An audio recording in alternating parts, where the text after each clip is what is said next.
So it comes to my attention that this phrase of we need to stick together, we need to come together and do things and build and do all this, the good old boy speeches that, these so quote unquote black, pro black, back to African Negroes love to talk about, like to say, it comes a bit striking to me that whenever someone black does something successful, you always find this small group of idiots with their hands out, thinking that they're entitled to a piece of the pie.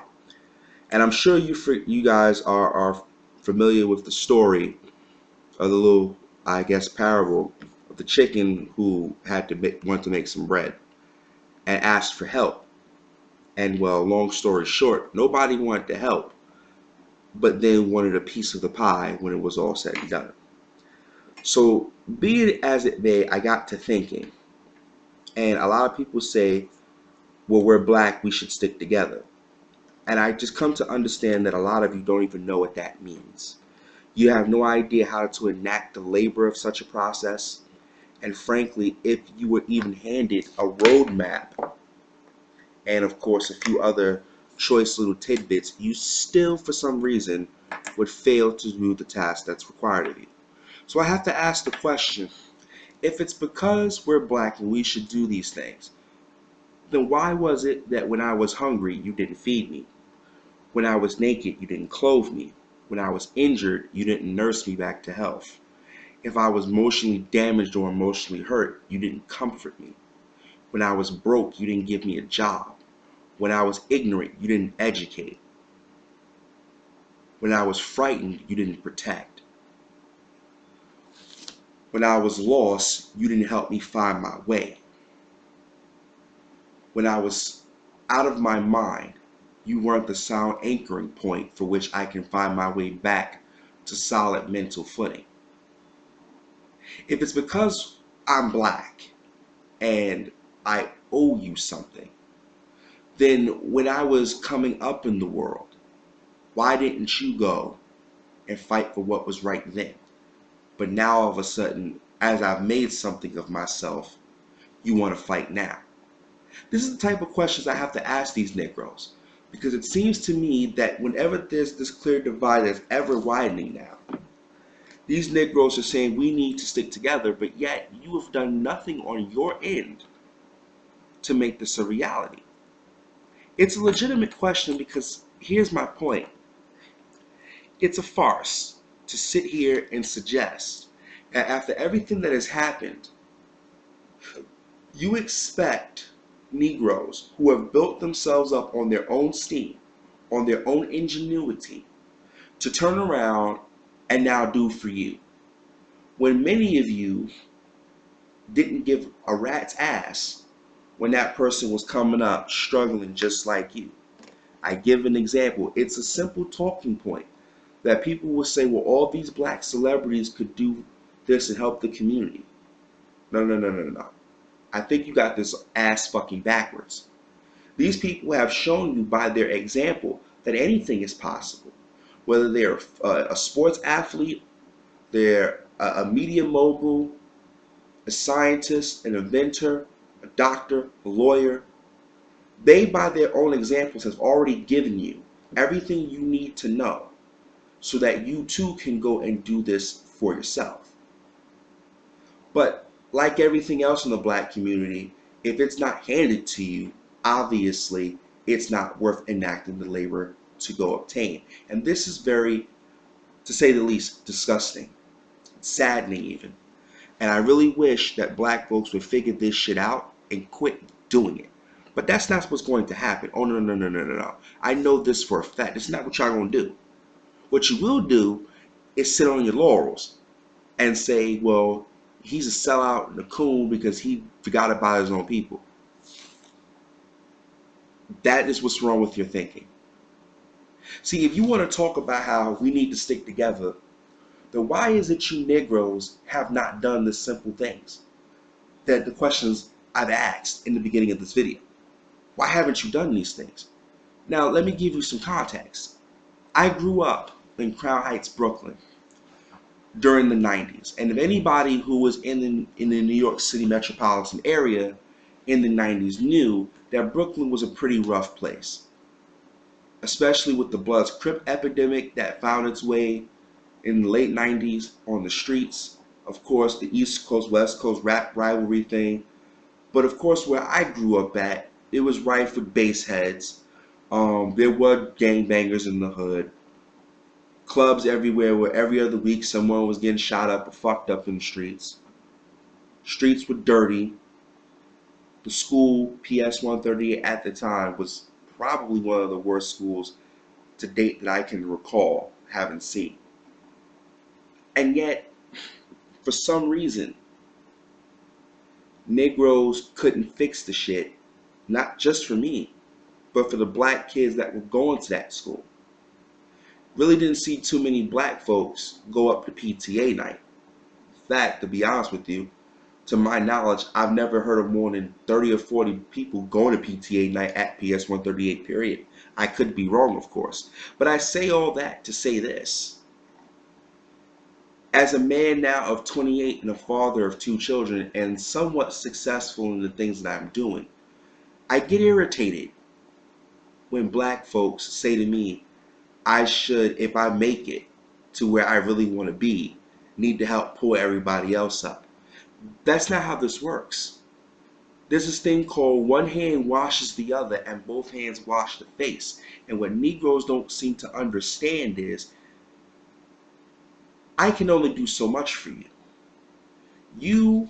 If I wash you, you gotta wash me, and together we both, as the hands, wash the face, which is the body and blood, and the whole being of the black community. But, like I've already said in my initial premise, that is what niggas just do not do. It's amazing, because when I look back on my own life, I realize the black community as a whole, I don't owe you shit. I never did. But individuals in the black community is to whom I owe homage. Why? Because those people actually took time to invest in me on some level. But let's not stop there, because I would be remiss to not recognize all people who benefited me in some way. Whether they were white, they were Latino, or Asian, it didn't matter. These group of people shaped me to help me become the man I would eventually become. But where was that black community? Where was it? Because we had struggling and starving children in the community, didn't see black folks coming together to feed that family. Or the kid whose mom was a basehead, she was running around town looking for her next fix, but her kids were starving, or they were dirty, or they were sick. Didn't see Negroes trying to intervene to save the lives of those kids. Didn't see Negroes building community centers and positive reinforcement places where kids can go to learn and hone a craft and learn a skill, whether it was art, it was working in science and technology, mathematics, philosophy. Didn't see any of this.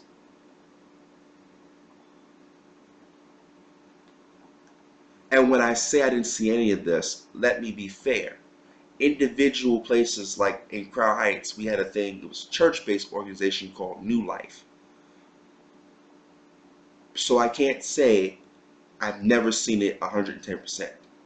But across the board, and I've been in a lot of places in this country where Negroes live, I have not seen it. I didn't see it in Savannah. I didn't see it in Houston, or San Antonio, or Dallas, or Austin, or El Paso, or Sierra Vista, Flagstaff, Phoenix. I didn't see it in Jacksonville. I didn't see it in Santee. I didn't see it in Charleston. I didn't see it in Columbia. I didn't see it in Raleigh, Richmond, Newport News, DC, Baltimore, Philly, the Bronx. I don't see these things. So why do you think I owe you when you don't even do for your own? Here's a tip. The sooner you realize that nobody owes you anything in life and the only thing you are entitled to is change and death, the sooner you can have an objective perspective on what's going on. Then, once you have that objective perspective, here's what you can start doing. If you feel you want others to do right by you because you're black, start doing right by them because they're black. Because last I checked, if it was because we were black, then why did you shoot me? Why did you steal from me? Why did you leave her with the baby? Why would you disrespect me? If it's because we're black,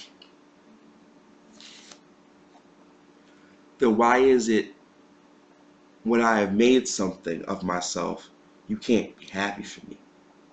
If it's because I'm black, that when you see my kids going down the wrong path and I'm not there to correct them, that you don't correct them and then let me know that you had to correct them. If you ask me, this black solidarity movement is a fucking joke. And you want to wave up this, well, we're going to revoke your black card, Azriel, or you're not black enough, Azriel. Well, I suppose. Because if being black enough means I have to be selectively outraged about bullshit, I have to accept mediocrity from people in my circumference, then you can keep that black card.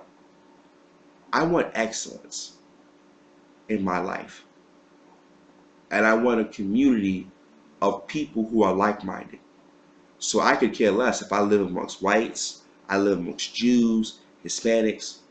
All I care about is, can I live in a community where my kids, my sons can grow up in an environment that's safe, that's secure, clean, where I can go out, earn my bread and my butter, and my wife doesn't have to worry about the events in the current world, where my nieces and my nephews can grow up strong, my parents can grow old comfortably, where my sisters can feel like they can flourish. Above all, that when we all leave this world, we know that the next generation is strong, they're rooted, and they're going to be able to continue the mission. In closing, if you think for your New York Minute that this because I'm black thing means we should stick together, I implore you to go learn what that means. Then, after you learn what it means, show and prove. Because I'm not fucking with Negroes like you until you can give me some evidence that you about what you say you about.